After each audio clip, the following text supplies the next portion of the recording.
Hello and welcome students.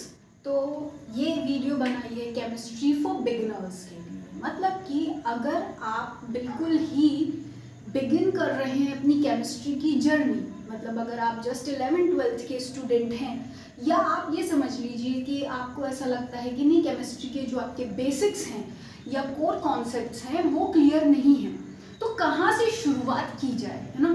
क्योंकि जो हमारा केमिस्ट्री का सब्जेक्ट है वो बहुत ही वास्ट है, और इसके साथ साथ जो केमिस्ट्री है वो आप कहीं भी बीच में से कोई चैप्टर उठाकर अगर पढ़ने की कोशिश भी करेंगे तो भी आप उसको तब तक नहीं समझ सकते जब तक आपने उसको बेसिक से नहीं पढ़ा है, और जब तक आप उसको को रिलेट कर नहीं पढ़ेंगे, है ना।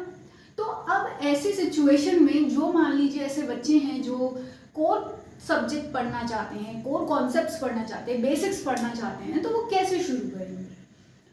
तो जैसे मान लीजिए अगर आप जेई के लिए प्रिपरेशन कर रहे हैं या नीट के लिए प्रिपरेशन कर रहे हैं, तो हमको ये समझना होगा कि जेई नीट, एक तो पहले भी मैंने अपनी वीडियो में बताया था कि आप अगर प्रीवियस ईयर्स क्वेश्चंस को सॉल्व करेंगे तो वो काफ़ी हमको बेनिफिट्स देता है। पर उसका भी आपको एक चीज़ ध्यान में रखना होगा कि आप प्रीवियस ईयर क्वेश्चंस को भी सॉल्व करने के लिए आपके पास जो बेसिक कॉन्सेप्ट्स हैं वो आपकी क्लियर होनी चाहिए, है ना। तभी हम उसको क्वेश्चन को एटलीस्ट समझ पाएंगे, है ना। जो हमारा मान लीजिए अगर आप प्रीवियस ईयर क्वेश्चंस लगा रहे हैं, ठीक है, अगर आप प्रीवियस ईयर्स क्वेश्चन लगा रहे हैं किसके, जेईई के एंड नीट के, ठीक है, वो कंसीडर करते हैं हम। ओके, मान लीजिए भले भाई एक क्वेश्चन दिया गया है यहाँ पे समथिंग, भले ही आप इसका सल्यूशन ना निकाल पाए, बट एटलीस्ट आपको ये समझ आना चाहिए कि इस क्वेश्चन में क्या लिखा हुआ है, ये क्वेश्चन आपसे क्या पूछ रहा है, इसमें कौन सा फॉर्मूला लगेगा, है ना। तो ये चीजें आपको तो पता होनी चाहिए, है ना। क्योंकि देखो फॉर्मूला लगेगा, ठीक है, कौन सा कॉन्सेप्ट है ना, कौन से टॉपिक से ये क्वेश्चन आया हुआ है ना, न्यूमेरिकल, और उसको भाई स्टेप वाइज जो आप सोल्यूशन है तभी निकाल पाएंगे ना। तो इसी को, ये जो चीज है कि मतलब आप बेसिक जो क्वेश्चन है इसको आप अंडरस्टैंड कर पाए, इसको ही बोला जाता है बेसिक्स, ठीक है। जिसके बेसिक्स क्लियर होंगे वही ये इसको क्वेश्चन को समझ पाएगा, एंड क्वेश्चन को समझना ही इटसेल्फ में एक अपने आप आंसर बन जाता है ना। कि आपको मालूम है कि भाई जेई में या नीट में क्या डिमांड किया जा रहा है, हमको क्या पूछना है, इसमें कौन सा हमको फॉर्मूला लगेगा, इसमें क्या हमको एंड रिजल्ट निकाल कर देना है, कौन सी वैल्यू को आइडेंटिफाई करना है ना, कौन सी वैल्यू हमारी जो है हमको फाइंड करनी है कि नहीं।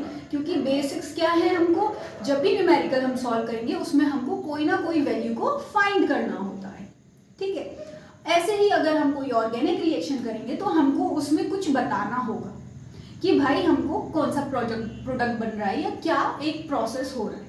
तो मतलब क्वेश्चन का मतलब ही है कि something you have to find, है ना, कुछ ना कुछ आपको ढूंढ कर ही देना है, वही आपका आंसर है। तो जब तक आपको ये ही नहीं पता होगा कि ढूंढना क्या है तो आप कैसे करोगे, है ना। तो हम कहाँ से शुरू करेंगे, बेसिक से, बिगिनिंग से। ओके, अब हम आते हैं कि बिगिनिंग हम कैसे करें। मान लीजिए ये अज्यूम करते हैं भाई हम तो कि आपको कुछ नहीं पता है केमिस्ट्री में। ओके, हम तो ये सोच रहे हैं आपको कुछ नहीं आता, आप बिल्कुल ही फ्रेशर हो। तो अब हम ऐसे सिचुएशन में भाई आप कैसे जेईई नीट के इतने तगड़े पेपर आप कैसे निकालोगे, है ना, जब आपको कुछ ही नहीं आता। अब देखिए केमिस्ट्री है क्या। अब हम आते हैं, देखो केमिस्ट्री जो हम पढ़ रहे हैं ये क्या है, क्यों है, ठीक है।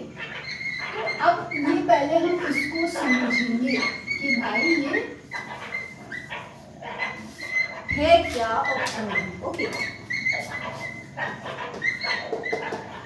अब देखो भाई क्या है, एक सब्जेक्ट था साइंस, ठीक है, इसके इन्होंने पार्टीशन कर दिए जब आप हायर क्लासेस में आए, ठीक है।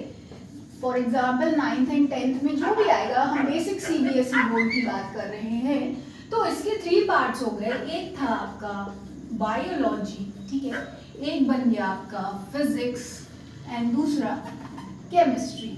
तो आज हम बात कर रहे हैं इस सब्जेक्ट की, ओके। तो अब पहली साइंस क्या है, हम लोग जानते हैं, हर चीज को हम उसके साइंटिफिक वे में सोचते हैं कि ये चीज क्यों हो रही है और इसका क्या एक अंदर रीजन हो सकता है, ओके। अब वो हमने बायोलॉजी, फिजिक्स और केमिस्ट्री में आ गए। अब केमिस्ट्री में क्या होता है, देखिए केमिस्ट्री में हम हर चीज का जो भी हमारे और पास हो रहा है गतिविधि, जो भी n नंबर ऑफ गतिविधि हो रही है, केमिस्ट्री उसका रीजन ढूंढती है कि ये क्यों हो रही है, कैसे हो रही है और इसमें क्या प्रोसेस लगा है, ये कैसे बना है। बेसिक से बेसिक, छोटी से छोटी चीज पर जाकर जो स्टडी होती है वो करती है केमिस्ट्री, ठीक है। उसमें हमारे केमिकल आ जाते हैं, केमिकल प्रोसेस आ सकते हैं, नॉन लिविंग प्रोसेस की भी स्टडी केमिस्ट्री ही करती है और लिविंग प्रोसेस की भी स्टडी केमिस्ट्री ही करती है, ठीक है। जैसे कि हमारा डाइजेस्टिव सिस्टम है, डाइजेशन भी हो रहा है, तो उस वो भी क्यों हो रहा है, हमारे केमिकल रिएक्शंस की वजह से हो रहा है ना।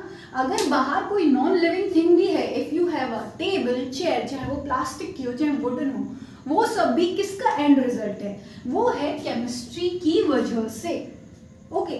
तो ये इसीलिए एक चैप्टर अलग से सब्जेक्ट डिवाइड कर दिया केमिस्ट्री, कि हर चीज की हम बिल्कुल लेवल, छोटे से छोटे लेवल पर जाकर हम स्टडी करेंगे और हर सवाल का जवाब निकालेंगे, ओके।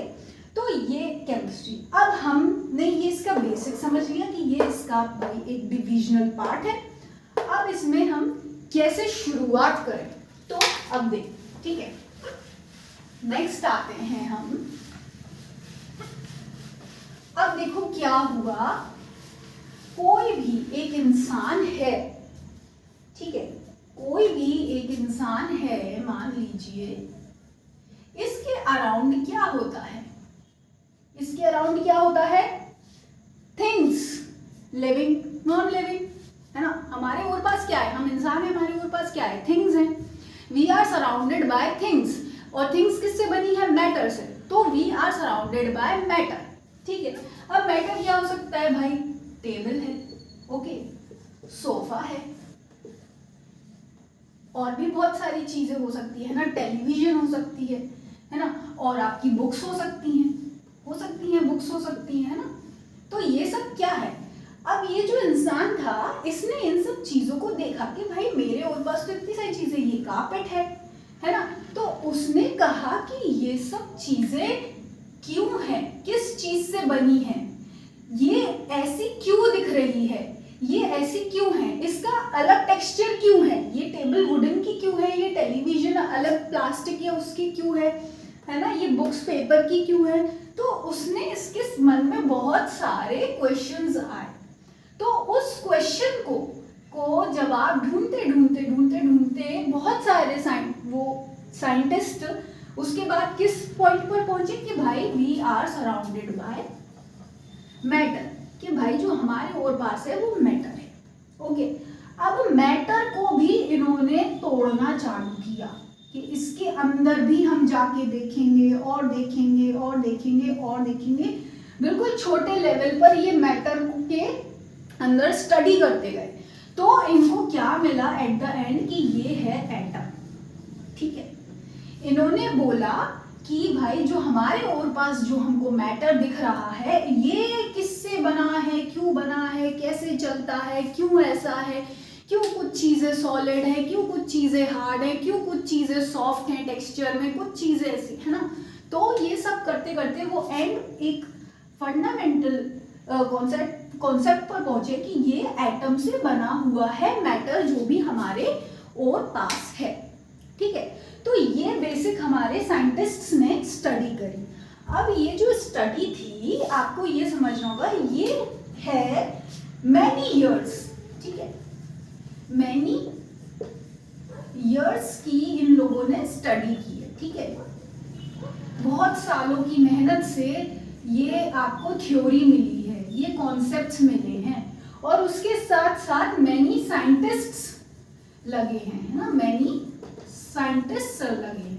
ये काम किसी एक साइंटिस्ट का नहीं था, बहुत सारे एन नंबर ऑफ साइंटिस्ट थे, जिसमें से जो टॉप नॉच वाले साइंटिस्ट हैं वो आपको मिलते हैं आपकी बुक्स में, ओके, जिन्होंने सॉलिड थ्योरी दी या सॉलिड कॉन्सेप्ट्स को सिखाया, और वो भी एविडेंटली, क्योंकि जैसा कि आप जानते हो साइंस में और केमिस्ट्री में अगर आप कुछ भी चीज़ बोल रहे हो, कोई भी थ्योरी अगर बोल ली जा रही है या कोई साइंटिस्ट कुछ कहता है तो उसको एविडेंटली प्रूव करना पड़ता है, ओके। तो ये इन लोगों ने पूरा एक प्रोसेस से और सब कुछ बताया कि भाई एंड पॉइंट क्या है, ये एटम ही है, एटम से ही हमारे और पास हर चीज बनी है, हर चीज, ओके। तो ये है बेसिक। अब हम आते हैं तो क्या हुआ, क्या मैटर और एटम के बारे में पढ़ लिया। अब हम जो नेक्स्ट हमारी वीडियो है उसमें हम पढ़ेंगे कि भाई जो एटम है उसका स्ट्रक्चर क्या होता है और एटॉमिक थ्योरी क्या होती है, मतलब कि साइंटिस्ट ने और कौन कौन सी थ्योरी दी हैं जिससे कि ये प्रूव हो सके कि मैटर जो है एटम से बना हुआ